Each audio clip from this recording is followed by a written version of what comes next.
Welcome to the Paru Zings Appraisers on Purpose podcast. This podcast showcases inspiring appraisers and professionals from the industry who are leaders in their field. How did they get to where they are? What have they learned along the way? And what do they do now for their teams, their clients, and the industry? Your host is real estate investor, entrepreneur, and appraiser, Michael Hobbs. Welcome back. We are excited once again. All the insightful, amazing, intriguing, and even challenging feedback in the marketplace these days, not just because of the market, but because of all the dynamic experiences going on as interest rates are impacting the real estate business. But you know what doesn't change? That is the life stories of our peers. And excited once again to have another just wonderful gentleman and talented professional joining us. Greg Reynolds is with us, and I just want to say thank you for continuing to share this podcast. Thank you for taking a moment right now and not only liking it, whether you're on Spotify or listening to on one of your other podcast delivery methods, because that continues to get the word out to more and more people in the industry. So be generous, be a sharer, and with that, we're going to kick it off. So Greg, thanks for joining us today. Pleasure to be here. Man, it's good stuff. It's good stuff. So, Greg, you know, the opening question we ask every single peer that we get to come together with, and that is, so were you born this way, or how did you get into the appraisal profession? I suspect that my history and introduction to the profession is similar to a lot of folks in the industry who've gone before me. My father was an appraiser. It's one of three children. I was the only one fortunate or unfortunate enough to follow him down that path. I started appraising in 1987. Actually, wow. For the folks that were around back then, there was no such thing as an appraiser. Well, there were professional designations, but yes, as far as the state was concerned, appraisers didn't exist. Realtors existed that happened to perform appraisal services, right? And then FIREA hit, and credentialing became a thing, right? And so 1992, we all got credentialed, and I've been going down that path ever since. My father was a residential appraiser, and so that kind of paved the path for me to follow down the residential appraisal line. Wow, Greg, so does that mean, I heard someone say this once before, and as someone who did not grow up in the industry, I heard this peer say that he grew up at the dumb end of the tape measure. By chance, as one of three kids where you got drafted into the business, was that you?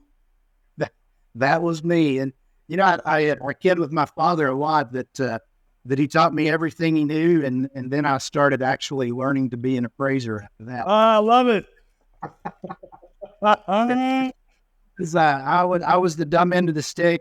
I was the guy that pasted the pictures onto the pages. I was the courier that delivered the hard copy appraisals. I was the.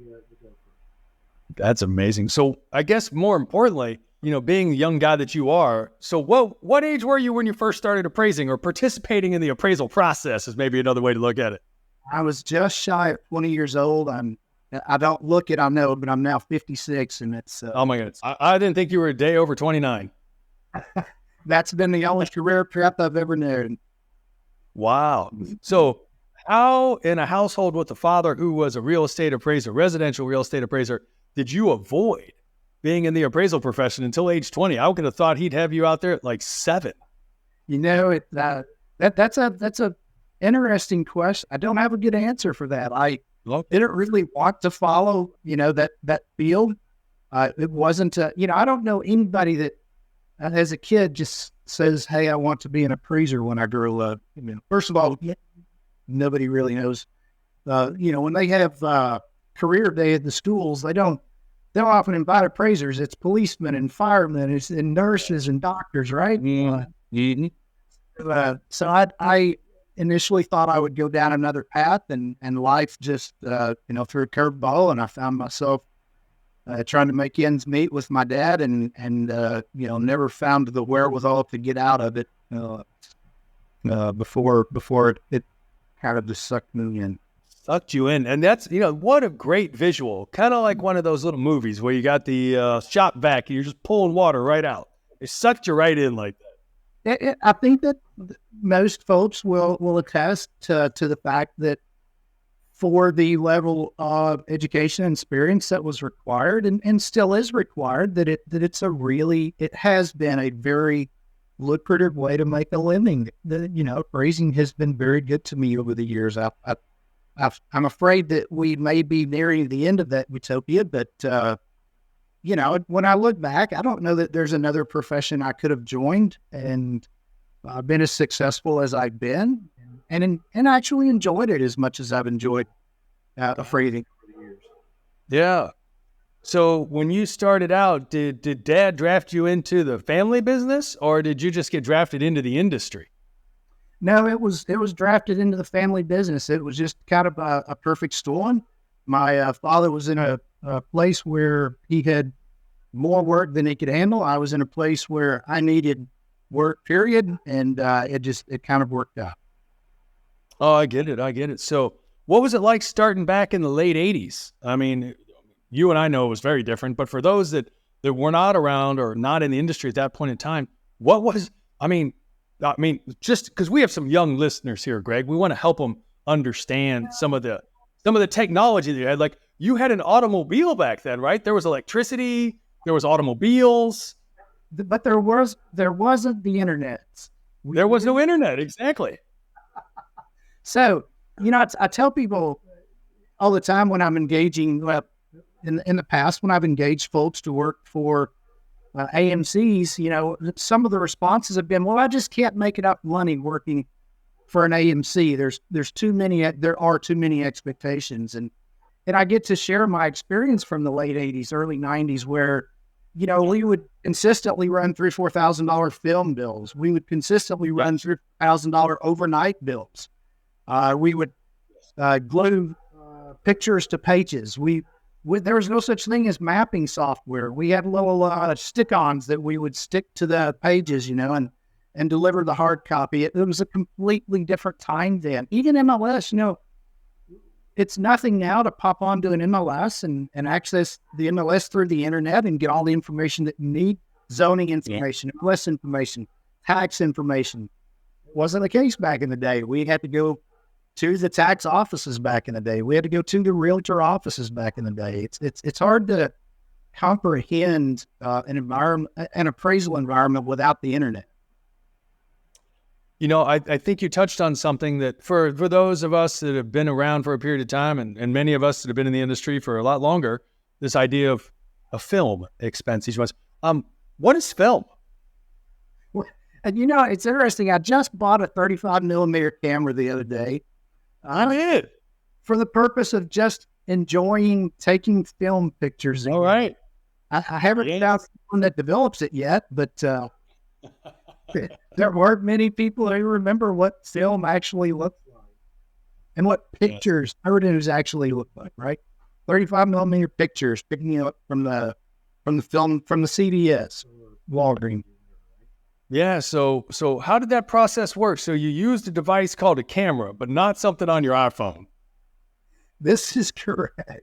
And then you put something called film inside of the camera, and then you took film out of the camera, and then you depended on somebody else to make magic with it. Yep. And hope that you actually got those pictures that you intended to get when you were at the site inspection, right? Because the digital camera, you check it out. Oh, yep, got it. Nice picture. Move on. 35 millimeter, you didn't find out about it until after the film had been exposed, right? And then, a few years into my career, the old 5 1/4 floppy disk came out, right? Remember those cameras that? Oh my gosh! This big. Yeah, those were huge. To give a sense of what Greg's talking about, like when he says big, imagine something the width of your shoulders. However big or small you are, you're getting some idea that there's something big going on. And you mentioned something again, Greg, that some people, I think they wondered if you were talking about a dessert, but you called it a floppy disk. What is that, Greg?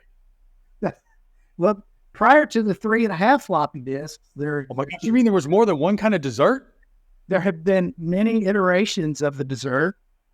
And, the initial that I was exposed to was the 5 1/4, which actually was floppy. The 3.5, as folks around my age might recall, was actually not a floppy disk. But man, memories. It's been a while since I thought about the Stone Age of appraising. So, I mean, so this Stone Age of appraisal that you're talking about, and granted, these are nearly prehistoric times. I mean, we're talking about Smithsonian kind of opportunities. I think I heard you mention tape. Well, I don't think people understand what tape is. I don't know when the last time somebody went to the store and bought tape, like Scotch tape, unless like wrapping presents, or it was like gift time. The Appraiser's Toolbox was not a software. The Appraiser's Toolbox was tape, glue, whiteout, because it was all done on dot matrix printers back then. Which there's another blow your mind there. Yes. Align the taper before you can print. Just crazy times, man. It is indeed the case. So what for those that were not around in prehistoric times and cannot do the carbon dating, what actually did a client receive from an appraiser? So back in the day, the client actually received 3 hard copy appraisals, and by hard copy, that's a term we don't use anymore either. Yes. 3 appraisals that consisted of lots of pages that had been stapled together and handed by the appraiser. It's amazing. And then how did you mentioned something called camera and film and discs. Like, how do you actually get a photo into that experience? I mean, you didn't mention Polaroid, but you might as well have, from a dating standpoint. You receive the tangible physical photographs from the development place. You stick them onto the pages via glue or tape, and that's how you get your photos into the appraisal. Just dawned on me that one of the other kind of Stone Age things in the Appraiser's Toolbox was FEMA flood maps, right? We have the internets again today, right? We don't need that, but back in the day, every appraisal office had a one wall that was dedicated to all the flood maps that covered the geography that their territory was in. That is absolutely phenomenal when we think about the resources that are available today. At our fingertips. At your fingertips. So when in this prehistoric time that you started in, where does someone start learning about the process of appraisal when you have to learn about? That's something we don't think about today. Now folks that want to change career paths, they go out to the Appraisal Institute website or somewhere, and they look up, how do I become an appraiser? That didn't exist then. So unless you knew someone that really was the only access to to even finding out about what it is that they do, it was a bit esoteric, if you will. Yes. I completely agree. So did you, back in the day, because I imagine it might have been more difficult, did you have to go through like calisthenics and doing like office workout to get accustomed to all these tasks that were responsible for the production of an appraisal before you actually did any appraising? Because that was appraisal preparation as opposed to appraisal research. The appraisal boot camp, I guess. Appraisal boot camp. There it is. We talk about gophers today, and I suppose to some extent that role still exists, although in a much different capacity than it would have back then. But that really was the responsibility of the gopher back then, was to look up the FEMA maps, to run the film, to deliver the hard copies. The site inspection really was, kind of sad to say, not a significant component of the overall puzzle back then. So, we would take 3 pictures. We would take front, rear, and street. There's no such thing as pictures of all rooms. And it's interesting. I'm engaged right now in a discussion on one of the forums over public trust, right? And so back in the day, there really was this kind of mandate for public trust through USPP or whatever. And the reason was because the users of our services really didn't have the means to kind of double check or verify or cross-check to see if we know what we're doing. That Yeah. CU didn't exist then. Realtor.com didn't exist. Zillow didn't exist. The internets didn't exist. So if we're not taking pictures of the interior of the property, then our clients really did rely on the appraisers to tell them about that collateral, right?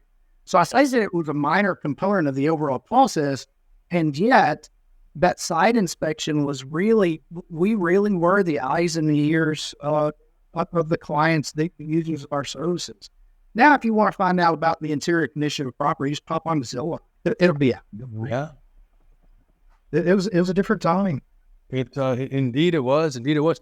I mean, and what a fascinating experience that you got to probably grow up around some conversations around the dinner table, or being around your dad as a residential real estate appraiser, and then you actually go into the industry, working with him and learning it. In my words, from the ground up is what it sounds like. Like, this is your stapler's done, and this is tape, and this is film, and that's, you go to that place for if we don't need it by tomorrow, and if you do need it by tomorrow, do you go to that place because they're going to do the 24-hour turnaround, which, people are like, oh, 24-hour turnaround. Like, we're talking about film right now. We're not talking about the report. So Exactly. On our, I think it was more organic back then. The instruction, the training was not as formal as it is today. Certainly prior to credentialing, there really were no standards that existed. That said, here's what you have to do to become a competent appraiser, right? And so, I think that's one of the legacy things that we're dealing with still today. Is the old supervisor training kind of roles that we had back then, and still, again, is a legacy thing for us today. Insofar as, and I'll tell on my dad a little bit here. I doubt if he's going to listen to the podcast. Sure. You probably don't know what a podcast is. Who knows? But, the training wasn't the same as it is today. It was more terse. The trainers a lot of times didn't grasp a lot of the things that we would take for granted today as kind of being basic concepts, right? We've come a long way. We still have that legacy supervisor training kind of mentality, but I think we're starting to get away from that a little bit. I really like Korea. I like the idea of Korea. It's to be seen how it's going to play out in reality, but I do like the idea of trained professionals training new appraisers, as opposed to, I've had my credential 3 years, now I'm qualified to teach other people to appraise, right? No, I appreciate that. How long did you stay with your dad before your next opportunity came up? Let's see, I went to work land safe in 96. So that's when parted ways. Wow. So how was it, just the two of you through that whole time, or did you start bringing some like new technology, like automatic transmission in cars versus stick shift, or what have you? We actually brought in a printer that could copy as well as print. Ooh, that's an advancement. I don't know if you remember, but back in the day, just the printers themselves took up about half a room, right? They were huge. So that was the technology back in the day, was, how good was your printer? Yes. But yeah, we gradually evolved into automatic transmissions during that time as well. Yes, it's interesting now that the sticks are called millennial anti-theft devices. Oh my gosh, that is funny.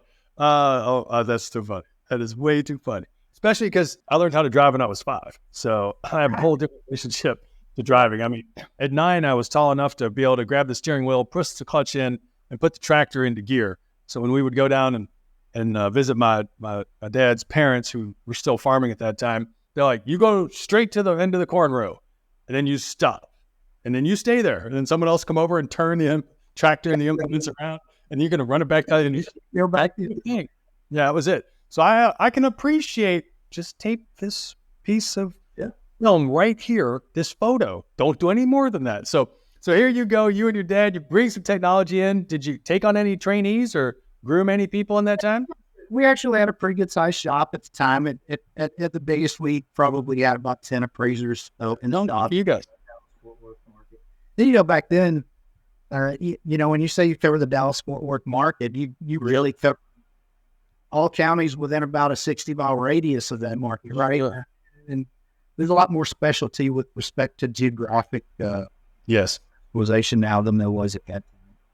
No, what were some of those, only because you were there, like recollections come to mind when you think about, growing a team up to about 10 in size? I mean, because you just had some experiences that other people never got to have because of what you dealt with. Yeah, I'm not 100% sure the gist of the question, but one of the more fond memories I have of that Stone Age time is actually developing relationships with realtors. Prior to Greg? Is that legal? well, there are some folks that would probably like for it not to be legal. Oh my gosh! But I can't tell you how many dozens of donuts I had taken into realtors' offices back in the day, just bribing people for comp data, from their sold books. Those are really fond memories that, I think we tend to be, probably more so on the residential side than commercial side, but we tend to silo ourselves now, right? Our profession is morphed into a kind of a one-man shop. Most of the bigger shops have kind of either been sucked up or gone away. And so we're kind of siloed now, but back in the day, it really was, a more sociable profession than it is now. Now it's, all these anti-social gals that are hunkered down over their computer doing work by themselves. Yep. We lost some social skills along the way, I'm afraid. That's true. That's true. I take it from your reference that you found that it was necessary, not just because credentialing came in and there was a thing called USPAP, the Uniform Standards of Professional Appraisal Practice, that said you actually had to verify your sales, but you actually had to talk to market participants to actually get data. Back in the day, that was the way it was done. And market participants didn't have to talk to you. There was no obligation for realtors to provide anything to appraisers. So there was this camaraderie between appraisers and realtors. And maybe it's, because we were it was such a short period after the tree divided, and there was still that kind of camaraderie that doesn't exist now between appraisers and realtors. No, that's such a great learning experience. How did what turn of events brought you from leaving the friendly confines of the business you were running with or for your father to go into land safe? You mentioned I used the vacuum cleaner reference earlier being sucked in, and that happened again. I was sucked into the appraisal management side of the world by a good friend. I might question whether he actually was a good friend for doing that. I was just going to ask that. Was he actually a good friend or not? I mean, there's sometimes a good friend until that thing happens. In hindsight, but no, that was my introduction. He had come down to Plano to run land safe, and I had done field work for him in his other capacity, and I guess he liked what he saw and asked me to come over initially to run the review department, and then eventually I was one of the chief appraisers. At the time I was at Land Safe, there were 3 regional chief appraisers, West Coast, Central, and East Coast, and I had the unfortunate task of running the West Coast during the period where Land Safe was trying to build out its appraiser panel. I think when I started Land Safe, there were 19 people in Florida. Wow. So very, very early on in the last years. And my job was to convince appraisers that even though we were going to pay them about $100 in appraisal less than what they were used to, they'd make up for it in volume. That was a really tough sell. I love that one. My dad used to say that a ton when I was a kid. As his dad used to tell me, he's like, "Hey, what we lose in margin, we'll make up for in volume." I'm like, "Yeah, farming. Nah, that works for a while. Don't think that's gonna add up." Oh my gosh. That was my job. Yeah. From there, I actually followed that same gentleman into another world where we did forensic reviews, and was there for the next decade or so. Oh, wow. Crash. Greg, if I can, I think that's a fascinating experience that a lot of people, and myself included, for the first number of years, maybe decade or more that I was in the industry, I didn't really understand review because I was only doing appraisal. But that there's an important facet of the industry. And in many cases, it's, some would argue and have argued or been in an argument, where it's been in a discussion, they might call it an argument, that the review is even more important than the appraisal. But maybe you could just shed some light on what is the role of both a reviewer and even a chief appraiser with significant review responsibilities. Yeah, so kind of a preface to my answer. We had talked before the podcast a bit about where this industry may be going. And of course, nobody has a magic 8 ball or whatever. But I do think that the review function will outlast kind of the boots on the ground function. I think that there is still a very strong appetite amongst the institutional players to have those folks on staff as kind of a backstop against, I had mentioned earlier that we were kind of talking about public trust and trust from the clients and users of our services. And I think that to some extent that trust doesn't exist anymore, hence the role of the reviewer, right? I mean, if the union of our services really trusted the appraiser, there would be no review will, but that's not the case. So there is a review will, and I think a very legitimate role. I always tell folks that are kind of new to that side of the world that one of the most important things you can do as a reviewer is to keep in mind that you're reviewing a document that's in front of you. You're not reviewing a person. So yeah, I'm not worried about what Michael may or may not be capable of doing. What I'm worried about is the information on this report. Is it meaningful and is it credible? And that's a hard path for some folks to get down is, hey, I really want to teach this person how to appraise better, but that's not the role, right?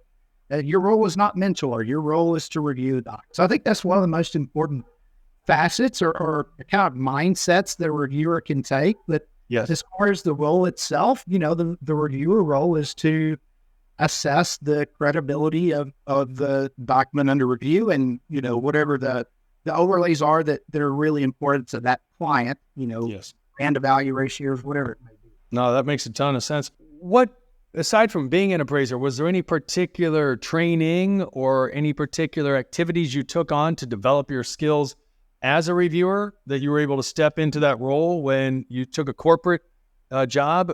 In this case, you mentioned going to an AMC. Yeah, so no, there wasn't. There should be, but unfortunately, there's not. Now there are specific credentials for reviewers, but at the time, that really wasn't a primary driver. They were looking for folks that they could, kind of train on the job to fill those roles. And to be fair, you're at that time, you're asking folks that are field appraisers making, generally speaking, a pretty decent salary for that time period. And you're asking them to come in and sit at a desk. And, that's another kind of aspect of reviewing that we don't think about very much. But one of the kind of benefits to being a field appraiser is that you're not confined to a desk. You're out in the field, you're doing site inspections, and that the role of the reviewer really is more of a desk role. So it's a little bit of a different mentality. Yeah, and I appreciate you bringing up, for those that are in review or have done review, it really is about reviewing the product that has been prepared. It's not about, that person is a such and such and such and such. It is not a reality TV show. It might be actually. Some of those reports do feel like a reality TV show. But the intent is that we're just looking, the report stands on its own merits. Like it's its own chair.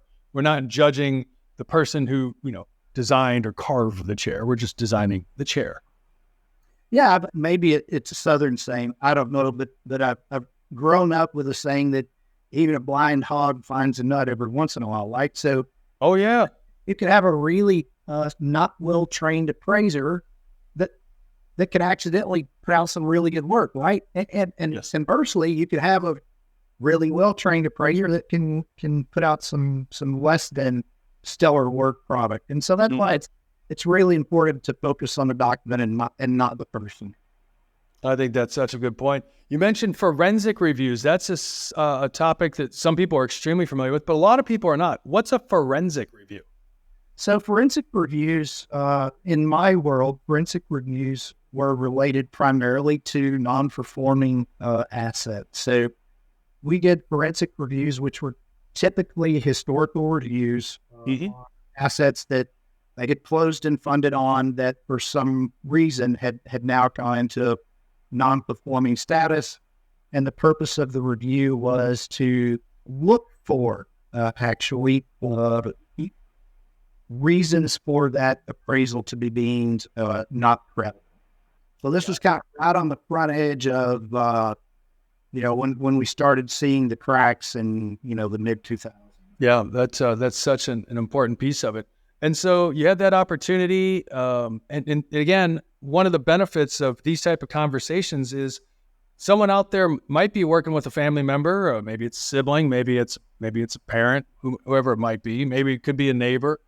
And as you touched on, having a relationship opened the door for you doing quality work. Someone invited you to come work with them, and then you maintain that relationship. I think I heard you say that took you onto this next opportunity, which got you into the forensic review space. Yeah, so I'm a firm believer that cream rises to the top. If you're out there producing credible reports and you're a competent appraiser, then you will gain access to some folks that other appraisers might not have the opportunity to gain access to, right? So I had the fortune of being able to get degreed very, very early in my career, which I think is huge as well. I know that now 4-year degree is an alternative path for some. Sure. But I think that the more you are able to hone your skills through a variety, I think it was 96, 97 when I first went through the Appraisal Institute's SRA program, right? Okay. That was so huge, right? Because the average appraiser just isn't introduced to true paired sales analysis or grid data analysis, sensitivity analysis, right? The folks that are trained by their dads, who were trained by their dads, or whatever it was back in the day, and so I'm a huge proponent of education and not the education that we typically think of as continuing education, where we're trying to click through the pages so that we can finish our course and get on with our life, right?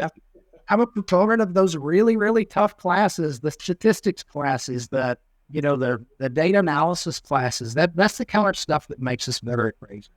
Yeah, fully agree with you on there. How long did you stay in forensic reviews? I was there for about a decade, like I said, until the bottom fell out in 2009. Yep. And found myself for the first time in my life looking for another role, and was very fortunate to. Again, you kind of build a name for yourself when you're doing quality work, and had the fortune of having a relationship with a gentleman who owned at that time a medium-sized lending company in the Dallas-Fort Worth market. Now is nationwide, and he asked me to come in and actually build an AMC out for them. Eventually, A1 Closing Services. Eventually, we changed the name to My AMC, and as far as I know, they're still going strong. I do believe they're still out there, but far be it from me to be the custodian of such records. I'll just say I think so. Pretty sure they are. So quite a different skill set it takes to build out an AMC as opposed to join an existing team or go just recruit some appraisers. What gave you the ability to succeed in that new space, that new experience? So I'll say that when you're kind of in the lead role, the key is not doing everything yourself. The key is hiring folks that are really good at doing whatever you need to have done, right?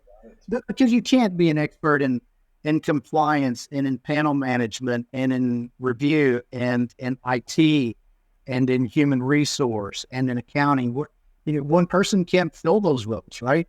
And yes. So the key to building out a successful venture, it doesn't matter whether it's an AMC or what it is, right? The key is hiring the right folks to fill those positions to make you successful. Fortunately, that's what we did. A few hiccups along the way where you think you got the right person and you don't. But fortunately, those were very small road bumps, and we, went from in 2009 when I started we were processing a couple hundred units a month, and when I left in 2014, we were processing around 3,500 units a month. So just this growth over that 5-year period, and again, it's not attributable to Greg Reynolds' ability to do that. It's attributable more to the fortune of choosing the right folks to help you build it out. That's fantastic. That's amazing. So, I mean, when you get to that point, you've gone through different chief appraiser roles. You've recruited appraisers to join the firm you work with. You've helped build an AMC. I mean, I assume at that point, you just retire. I mean, you've gotten to the top of the mountain, haven't you? Well, I thought it was at the time. It's the appraisal management space is a very challenging space to live in. I know early on in my career with my MC, I was recruited by a gentleman named George Harrison to speak at the time he ran the appraisal summit, right? Yes. In Columbia Institute. And he had recruited me over a several year period to kind of be the face of AMC advocacy, right? Yeah. And that was a really hard sell back then because that was right after HVCC, right? That was 2009, as I recall. Mm-hmm. And all of these appraiser relationships with mortgage brokers just went away. Yes. And now, in order to get work, you're groveling at the feet of the AMCs, and I say that a little bit tongue in cheek because I know. I never saw that way, but a lot of appraisers. And so, it was a very challenging space to be in at that time. To be fair, AMCs have not done the things that they should have done to kind of bridge that relationship. For the most part, there are exceptions out there, but for the most part, they've not kind of attempted to bridge that relationship, and that's to their discredit. But yeah, running an AMC during the early years after the crash was very challenging. The relationships with the appraisers were just tenuous at best. That is something else. So from that experience and kind of being that, a good-looking face of the industry, as you referred to it, what did you stay in the industry, or did you go on to another opportunity, or are you just independently wealthy now because, you used all your wisdom and created one of those millennial products? You're supposed to, kind of bounce back and forth in the early part of your career and then kind of find the home in the later part. I did it the other way around. I kind of found my longer tenure positions in the early part of my career. And okay. From that time, I've actually had the opportunity to hone new skill sets. I've run appraisal desks for mortgage lenders. Yes, which is a bit like running an AMC, but there are different facets to it than in the AMC world. I had the fortune of running compliance for Finance of America for a couple of years. Okay, that was a huge change in roles.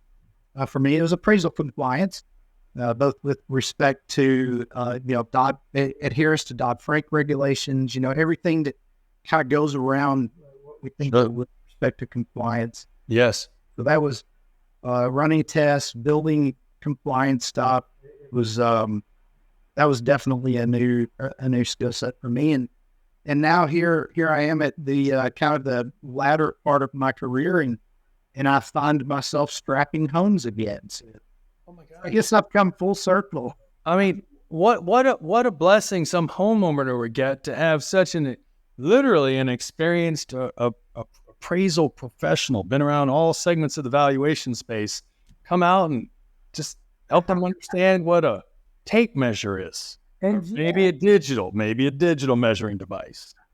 Yeah, that's changed quite a bit as well, right? And in fact, I don't know I'm sure you've heard of Kubicasa if you haven't used it yet, but Yes. my goodness, how technology has changed the way we do stuff. But yeah, the kind of disconsoling part of that statement that you made is that there's no discrimination between qualification when it comes to pay. So they're Greg Reynolds the same that they pay John Doe that got his credential last year, right? Well, in light of that, Greg, I mean, as you look at this point, you as you said, you started out when you were 20, you're past 29 now, tons of experience, and like as you look out at your own future or the future of the industry, either one, was there anything that you're hopeful about? I mean, maybe you're gonna become a fly fisherman, or you're gonna. I mean, I don't know what it is, Greg. But, what do you got there? Our industry certainly looks bleak at this particular point in time, right? I don't think you get a lot of disagreement from anybody in that regard. I know that if you're, I don't participate in Facebook, but I understand that there's some Facebook appraiser forums, and I'm involved in a couple of the other online appraiser forums, and it's just a bleak time for especially the residential folks out there right now. I don't see that changing a lot with respect to agency work and stuff that's kind of sold onto the secondary market. I think that we'll continue to see technology usurp our roles and our functions. Sure. I do think there's a future for appraisers. I think the future probably exists in the portfolio world and the folks that kind of have skin in the game, if you want to say it, if you want to call it that. Yeah. But I think that we probably will see a pretty strong mass exodus of appraisers late 23, 24. Yes. We're also seeing quite a bit of new influx in appraisers, especially with the advent of Korea, where it's a little bit easier to find someone that's willing to take on trainees. Yes, sir. So I think we'll see some shift. We'll see a lot of the... Got it.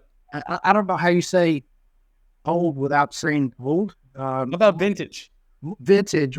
As we see the vintage folks like myself move on to other endeavors, we'll be replaced to some extent. I don't think it'll be one for one, but there will be some new blood coming on.